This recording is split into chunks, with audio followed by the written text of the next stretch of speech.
la ujio wetu ni kwamba sisi Mamlaka ya Usafiri na Usalama Barabarani tumekuwa tumeandaa mbinu, mikakati na taratibu mbalimbali za kukabiliana na ajali. Namna gani tutaondosha ajali za barabarani, lakini kila kukicha ajali za barabarani zimekuwa zikiongezeka. Tulichokiona ni kwamba jitihada hizi zinatakiwa ziwe za pamoja, sisi mamlaka, lakini pia na jamii yote kwa ujumla. Kila mmoja wetu atakubali kwamba waathirika wa ajali za barabarani ni sote, bila ya kujali rika au madhehebu yote. Kwa hiyo sote tunaathirika kwa sababu sote ni watumiaji wa barabara. Hakuna yoyote ambaye atafika katika shughuli zake za kazi bila ya kuitumia barabara. Waumini wanapotoka majumbani kwenda katika nyumba za ibada watatumia barabara ili wafike, lakini hata rubani wa ndege ambaye anakwenda uwanja wa ndege kurusha ndege yake atatumia barabara ili afike anakokwenda. Wengi wanaohusika na ajali hizi ni vijana wetu wenye umri wa kuzalisha mali, lakini pia ajali hizi zimekuwa zikiyakumba makundi yote ya watumia barabara. Makundi haya ya watumia barabara ni pamoja madereva wa magari na bajaji, wapanda pikipiki, wapanda baiskeli, abiria wa vyombo mbalimbali, watembea kwa miguu, wasukuma mikokoteni pamoja na waswaga wanyama.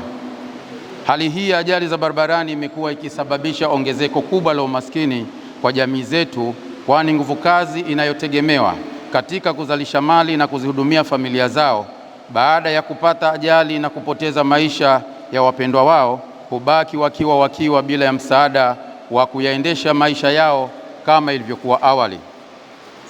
Lakini pia wale wanaobahatika kupona wakiwa wamepata ulemavu wa kudumu wanabaki kuwa wategemezi wa familia ile iliyokuwa inamtegemea. Tusisahau pia kuwa familia hizi zinazokumbwa na ajali za barabarani huingia katika dhiki kubwa ya kutafuta fedha za matumizi, si tu kwa ajili ya kujikimu kimaisha, bali pia katika kutoa huduma za matibabu kwa wahanga wakati wote wa kuwauguza.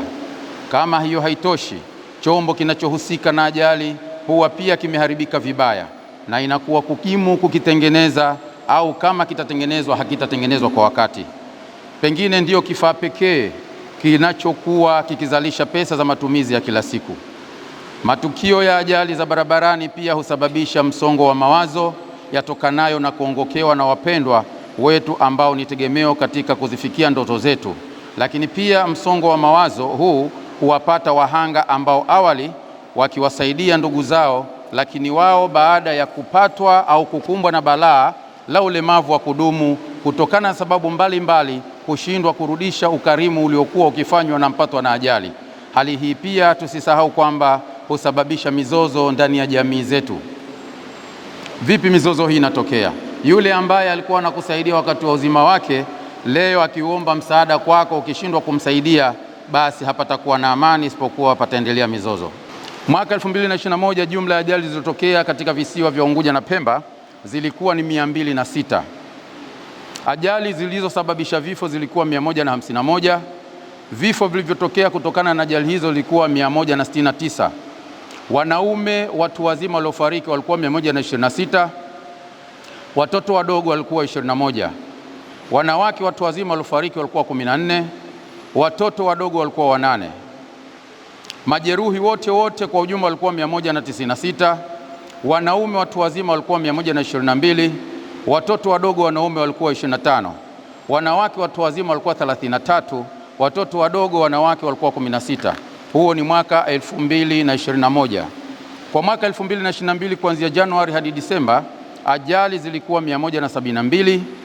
Ajali zilizosababisha vifo zilikuwa 126.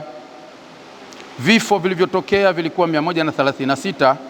Watu wazima wanaume walikuwa 100 walipoteza maisha. Watoto wadogo wanaume walikuwa 15. Wanawake walipoteza maisha watu wazima walikuwa 12, na watoto wadogo wanawake walipoteza maisha walikuwa 9. Majeruhi walikuwa 187. Wanaume watu wazima walikuwa 135. Watoto wadogo wanaume walikuwa 19. Wanawake watu wazima waliojeruhiwa walikuwa 16 na watoto wadogo wanawake walikuwa 17. Hiyo ni mwaka 2022. 2023 jumla ya ajali ilikuwa 193. Ajali zilizosababisha vifo zilikuwa 140. Waliofariki wote walikuwa 156. Wanaume watu wazima waliofariki walikuwa 114. Watoto wadogo wanaume waliofariki walikuwa 18. Watu wazima wanawake waliofariki walikuwa 15. Watoto wadogo waliofariki walikuwa 9. Majeruhi wanaume na wanawake kwa 2023 walikuwa 201. Wanaume watu wazima walikuwa 142 majeruhi. Watoto wadogo wanaume walikuwa 13. Majeruhi wanawake watu wazima walikuwa 45 na mtoto alikuwa mmoja. Hiyo ni mwaka 2023. 2024 jumla ya ajali zilikuwa 227. Ajali zilizosababisha vifo zilikuwa 175. Vifo vyote kwa ujumla vilikuwa 196. Wanaume watu wazima waliofariki walikuwa 149. Watoto wadogo wanaume waliofariki walikuwa 18. Wanawake watu wazima waliofariki walikuwa 24. Watoto wadogo wanawake walikuwa 8. Majeruhi wote walikuwa 259. Wanaume watu wazima majeruhi walikuwa 177. Watoto wadogo wanaume waliojeruhiwa walikuwa 10. Wanawake waliojeruhiwa watu wazima walikuwa 64. Watoto wadogo walikuwa 8. Wanawake hawa 2025 kuanzia Januari hadi Disemba jumla ya ajali zilikuwa 264. Ajali za vifo zilikuwa 206. Watu waliofariki wote walikuwa 233. Wanaume watu wazima walikuwa 190. Watoto wadogo wanaume walikuwa 20. Wanawake watu wazima walikuwa 17. Watoto wadogo wanawake walikuwa 6. Majeruhi wote walikuwa 258. Majeruhi watu wazima wanaume walikuwa 211. Walikuwa 195. Watoto wadogo wanaume walikuwa 16. Wanawake watu wazima walikuwa 42. Watoto wadogo wanawake majeruhi walikuwa 5. Hivyo ndivyo matukio ya ajali barabarani yalivyochukua maisha ya watu wetu, lakini pia kuleta madhara kama nilivyozungumza. Kila mwaka maisha ya maelfu ya watu yanapotea na wengine wanabaki ulemavu wa kudumu na familia nyingi hubaki katika majonzi makubwa. Cha kusikitisha zaidi ni kwamba miongoni mwa waathirika wapo watu ambao hata watumishi wa mbalimbali hata wa kanisa, wapo wapenzi wetu, wapo wazazi wetu, wapo ndugu zetu ambao wanaathirika na ajali za barabarani. Hili ni